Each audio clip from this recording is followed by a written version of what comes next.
Good morning.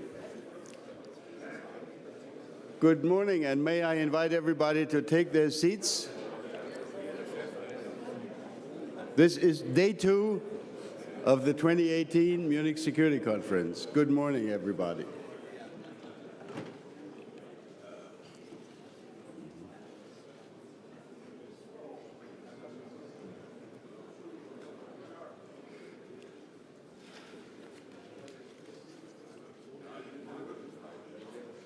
Ladies and gentlemen, this morning session of the 2018 Munich Security Conference will be devoted, not entirely, but almost entirely, to the future of Europe.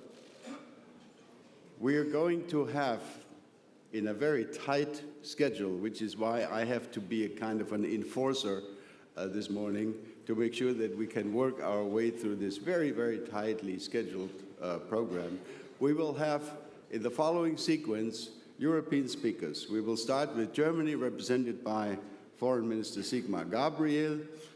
We will then listen to Theresa May from the United Kingdom, followed by Jean-Claude Juncker. I am particularly happy that he has agreed to come and present views from the EU about the future. We will then have the Prime Ministers of Poland and Austria, Chancellor Kurz from Austria, followed by Edouard Philippe, the Prime Minister of France, and the Prime Minister of Turkey.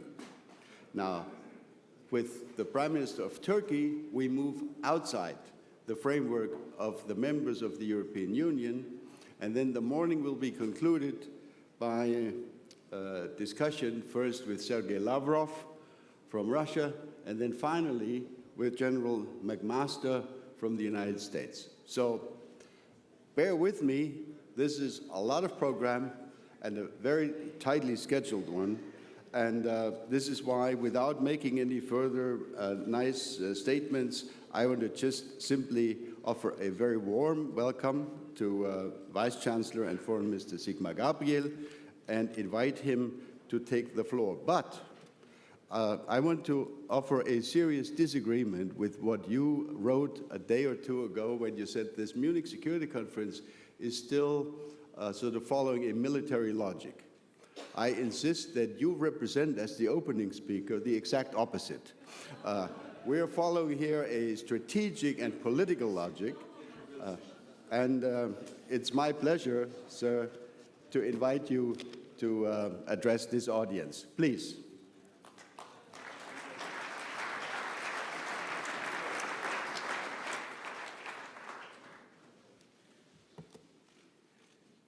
Lieber Ischinger, im Fußball würde man sagen 1.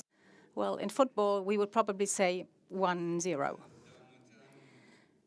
Ladies and gentlemen, the basic assumption of this year's security conference is that in 2017 we stood at the brink, and unfortunately, the current news doesn't allow us to somewhat qualify this analysis.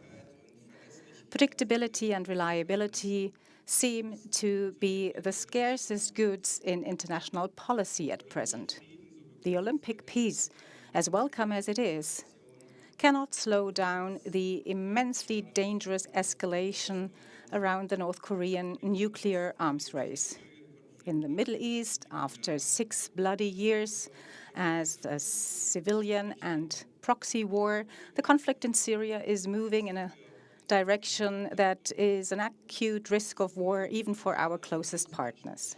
The increasing global claim to leadership of China, Russia's power projection, also militarily to assert itself, all these phenomena lead to massive shifts in our world order with unpredictable consequences. Hans-Ulrich Gumbrecht of Stanford University recently stated on this, instead of appearing shapeable, the future today seems to be above all about fate. Ladies and gentlemen, I think we all agree in this room that we cannot simply accept this fateful development. At least I, for my part, want to shape future, not just endure it. To me, the two most important answers to the challenges of our times here in Germany are to help contribute to make Europe stronger and more capable to act, and second, to improve the cooperation between the two Western players, the US and Europe. For us Europeans, it must be clear that in order to maintain our values, our wealth and our security in the world of tomorrow, we must stand united.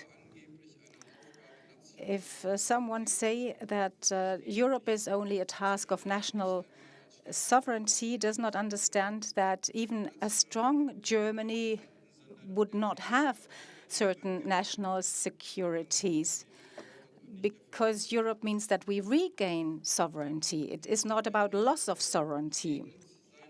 So if we want to put our stamp on this new world, we must also understand that our own strength and the strength of Europe does not suffice. Not the EU nor the US can do it alone. We can only accomplish that together with our partners.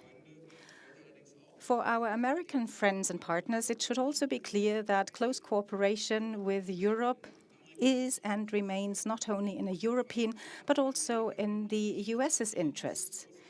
In their history, the United States of America have accomplished great feats. The greatest of all, however, is the spread of the idea of freedom, the liberal order, which restructured our world following the devastation and chaos of 2 world wars, certainly was and is not perfect, but it is the best one we can think of.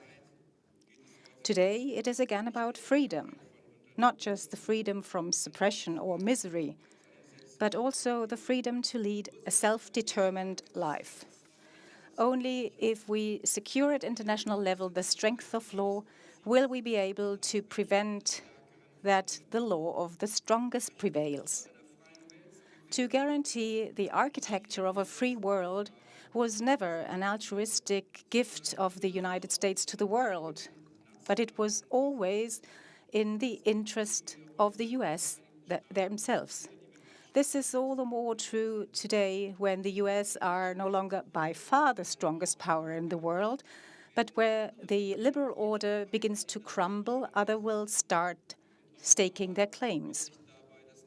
And in the long run, the entire building will change, the entire architecture will change, and I am sure that neither the US nor Europe will be happy in this new building.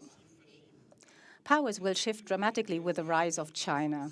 The new Silk Road Initiative is not what some people in Germany think is only a sentimental reminiscence of Marco Polo, but it is an attempt to establish a comprehensive system to put a Chinese mark on the world. It is not just about business and industry. China is developing a comprehensive alternative system, a system unlike ours that is not based on freedom, democracy, and individual human rights. As the only country in the world, China seems to have a real global strategic idea, and they are pursuing this idea consistently. I am not accusing China of what they are doing. It is their very right to do so. But we, as the West, are to be blamed that we do not have an own strategy to find a new balance in our world order that places its focus on a balance and not just pursuing individual national interests. This is why I am convinced that a cooperation with Europe and the US is important for maintaining the architecture of freedom. This is true for us, but also for the US. Ladies and gentlemen, the bonds between Germany and America go back a long way, and they are very intensive to the present day. There is hardly a country that benefited more from America's friendship and protection than Germany, at least West Germany. I grew up close to the internal German border, and I was always sure that I would not have to live through a war because I knew that I lived in a very strong security architecture. No country in Europe relied so heavily on the US in terms of security than Germany, and no country fared so well with it. Since World War II, we Germans eagerly learned from our American friends about the advantages of democracy, rule of law, and market economy. But we also learned about the values of multilateralism, international law, and free trade between nations. Maybe this can explain why these days we Germans in particular are so perturbed when we look across the Atlantic, because we are no longer sure whether we still recognize our America. Is it deeds, is it words, is it tweets that we should look at to measure America? But of course, we can also look back on a bunch of successes. The cooperation of US and European states in NATO is tried and tested and continues to be the very foundation of our security and freedom.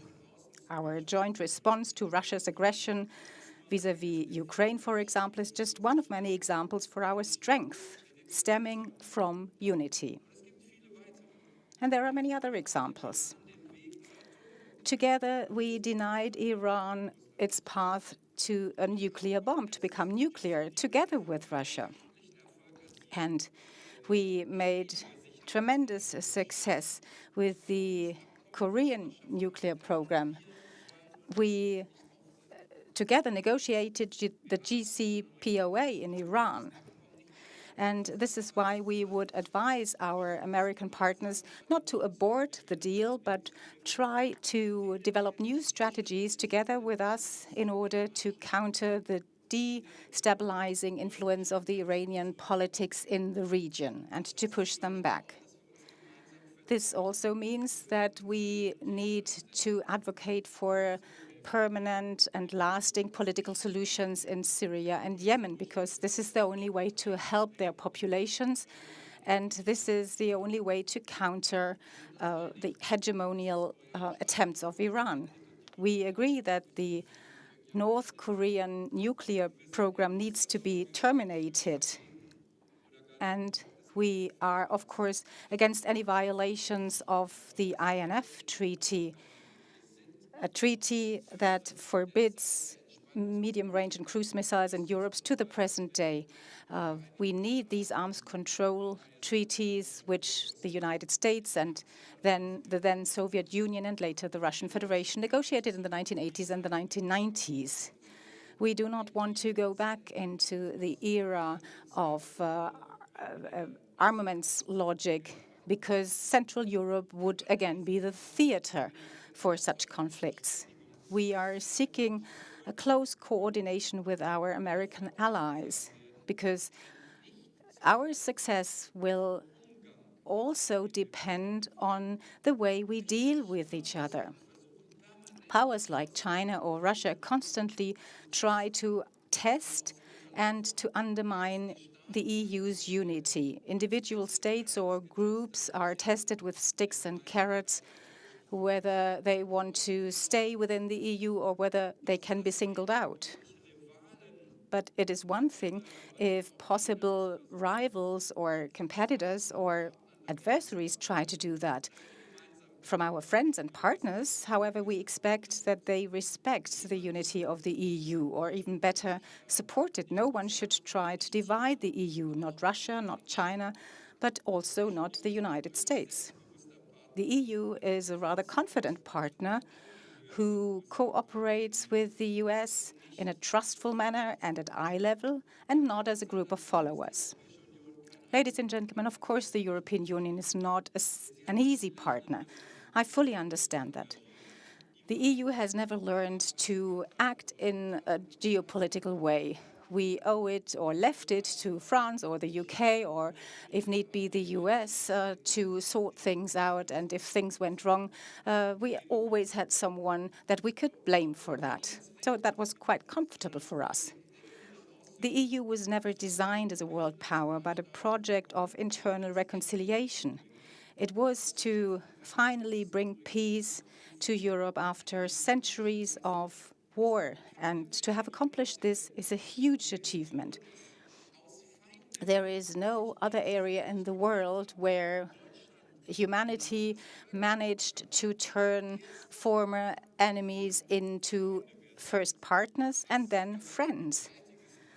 What a great achievement in the world of today, a project that was possible within one generation only, to turn enemies into partners, into friends.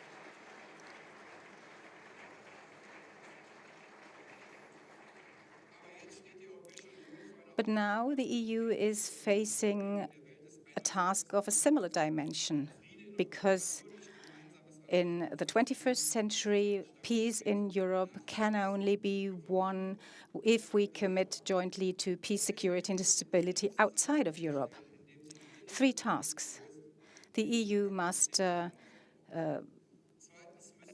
generate the internal cohesion and solve the internal conflicts that have erupted. Then we need to develop a joint understanding of our foreign policy interests. And third, the European need to develop common strategies and tools in order to jointly assert our interests, everyone to their possibilities, but following the same agenda. This will be a really challenging task for all of us, including the Germans. But Europe also needs a common power projection in the world. This can never rest on the military pillar only, but it cannot forego the military completely, because as the only vegetarian, we will have a difficult position in the world of carnivores. So we have a lot of pressing questions in front of us that need to be accomplished. The EU could, for example, start their own initiative to promote the construction of infrastructure from Eastern Europe to Central Asia with European money, but also observing European standards. In Africa, we are also called upon to make concrete offers. We have to learn to define our own interests in a comprehensive partnership with the states of Africa that is not limited to development aid. And we must stop thinking of Africa only in terms of problems. China, for example, has been investing in Africa for many years without ever needing to worry that one African refugee could ever reach China. So for China, Africa is a continent of opportunities, and we still see it as a continent of problems. Also, the issues with Russia need to be addressed with new ambition. Currently, we are going through an escalation logic that we thought to have overcome after the Cold War. It seems natural to only continue this trend and to write the return of major power confrontation back into our speeches and into our doctrines. But we shouldn't content ourselves with that. The suffering and the death of numerous people in Ukraine is enough reason not to simply freeze in a pose of outrage. The idea of a robust United Nations Blue Helmet mission in Donbass is extremely demanding. And I know that there are certain ideas about their implementation in Russia that differ from our ideas. But I think it's worth a try. In dialogue with the Russian and Ukrainian governments, we should not relent. We should continue to explore all options. Establishing such a mission and establishing a ceasefire could facilitate a step-by-step lifting of sanctions. And we Germans, we Europeans should offer to also invest into a better life in Donbass too. And Russia should not only see us as an adversary. Where, if not in a joint future, should we have the opportunities for a lasting economic development and the stabilization of the Russian society, if not in a stable Europe? However, we are painfully aware also what a loss Brexit is for the EU. For many decades, the United Kingdom contributed important capabilities, traditions, and thoughts to the EU. So we should attempt to keep our relations with the United Kingdom as closely and as productively as possible, even after Brexit, because the United Kingdom may leave the EU, but they do not leave Europe or the liberal order of the West. Ladies and gentlemen, Germany must also contribute to a stronger European foreign policy. The coalition agreement negotiated by the CDU and the SPD therefore focuses on European cohesion. The concept of networked security, of a comprehensive security, is the core of our security and foreign policy, because we need this comprehensive notion of security to fight against misery and social injustice, against hunger. This is why the coalition agreement provides for massive investment in foreign security and development policy. Our expenditure for crisis prevention, for humanitarian aid and stabilization will increase parallel to investment in defense. We see that in other countries happening differently. They increase their defense budget but reduce their development aid budgets. With this one-to-one approach, we guarantee that we can fund the entire foreign policy toolbox. We need a European moment, not just because Europe is our best reassurance that we can maintain in a competitive world, but also because we firmly believe that we need cooperation instead of confrontation. In other words, Europe is not everything, but without Europe, everything is nothing. This is why Germany will massively invest in the solidarity and the capability to act of Europe and to help Europe stand up for our interests. Ladies and gentlemen, in the much more complex world today, we have developed democracies on the one hand and autocracies on the other hand. I am convinced that liberal democracy will always prevail because mankind wants to be free. And only in freedom we can develop the forces of progress. So it's about freedom and democracy when we are competing with new autocratic systems. In a security conference, we must also see that we need to have the resilience of all means. To only place our stakes on military superiority does not guarantee peace. We need the courage to enter into negotiations, to have confidence-building measures, and to reach out a hand across ideologies. We are at crossroads that the world only lives through every other century.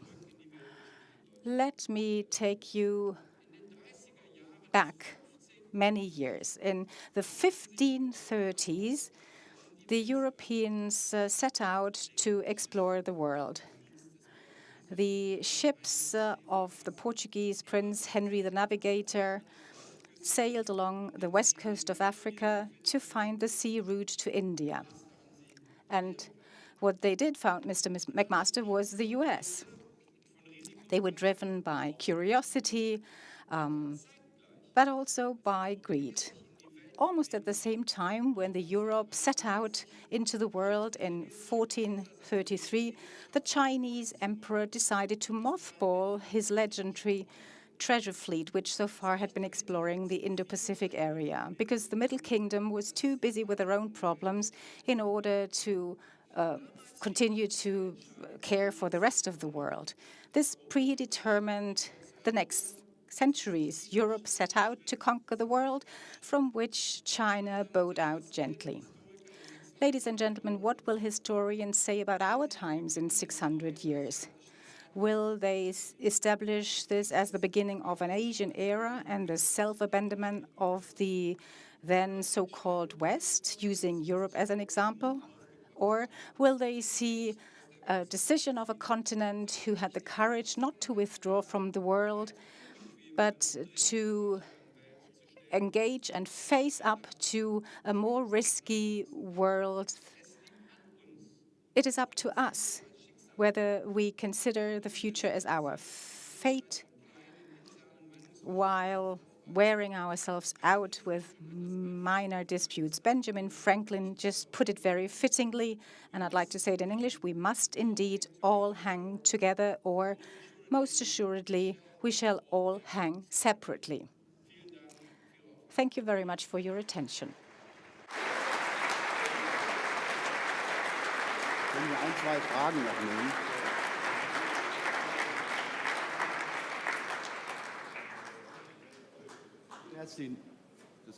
Vielen herzlichen Thank you very much, Minister Gabriel. As I already said, we have a tight schedule, so we have time for one or two questions, and you also have to leave, and the next speaker, Theresa May, is already at the doorstep, so to speak. I am looking around for questions. Let me start with the first question. I think we can congratulate you personally on having achieved the release of the journalist Deniz Yücel from Turkey, in Turkey. Does this match or equal back to normal diplomatic ties with Turkey, or does this require new steps? Well, obviously, this was a huge obstacle to our further cooperation, but it is not the only one. A total of 7 German nationals were released from the prisons, but there are many more. And if you think of the European values and what is currently happening in Turkey, there are huge differences of opinion, indeed. But Turkey is a big and important neighbor state. They have a big influence, and I think we need to use the current dynamic to revive all formats of dialogue with Turkey. Well aware that this is not a simple task that we embark upon. We know that we cannot succeed overnight. But my only answer can be that we should use this favorable situation to move forward.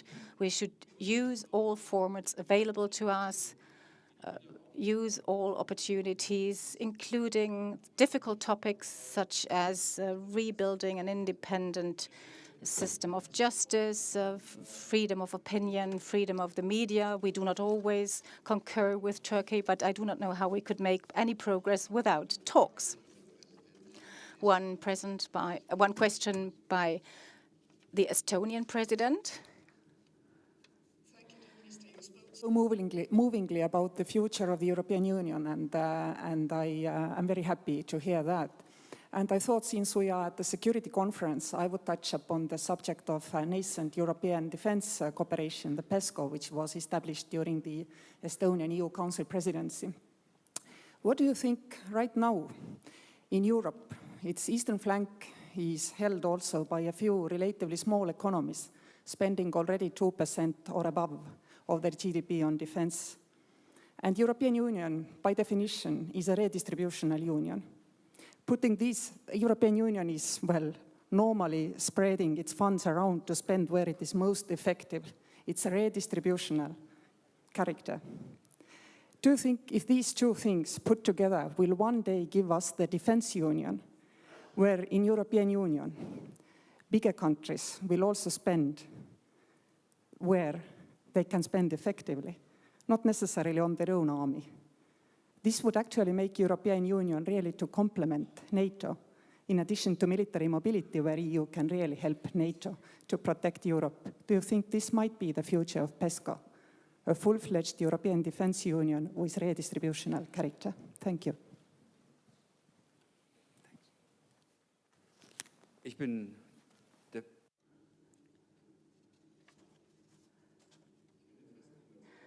I firmly believe that our decision to launch PESCO under your presidency was a huge step forward.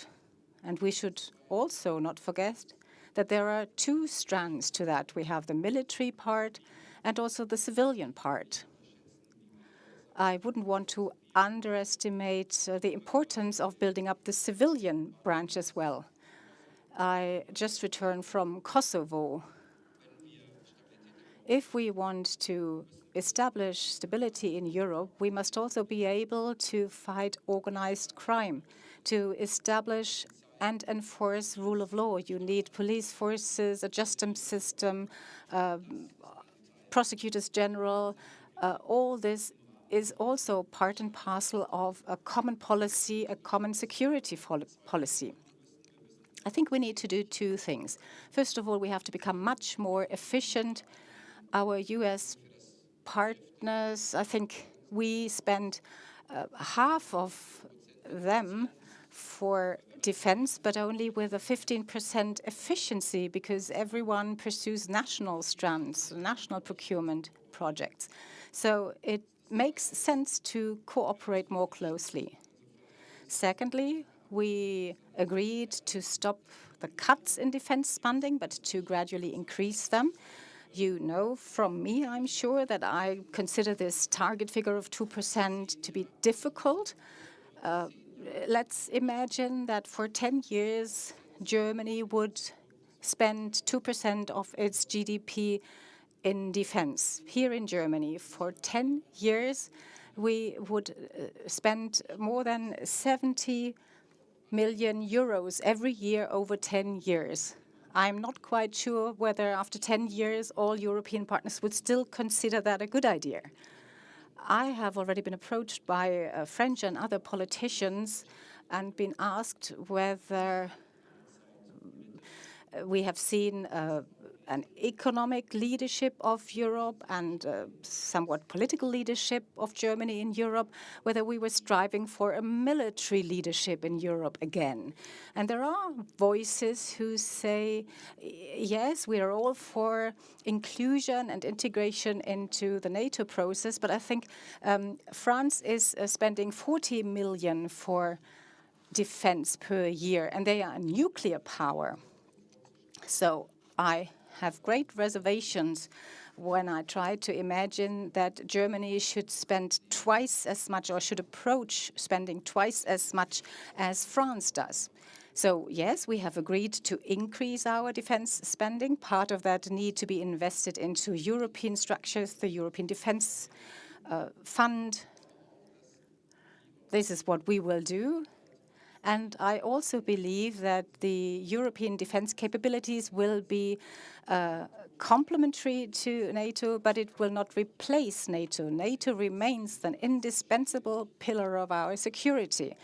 I understand that now, 70 years after World War II, the US now say we cannot really communicate it anymore to the American taxpayers while we have the same GDP, but the US still has to take on the major burden for the European defense. And this has really nothing to do with President Trump, but I think that the majority of the people in the US see that. So yes, a strengthening of the European pillar, but not with the intention to replace NATO.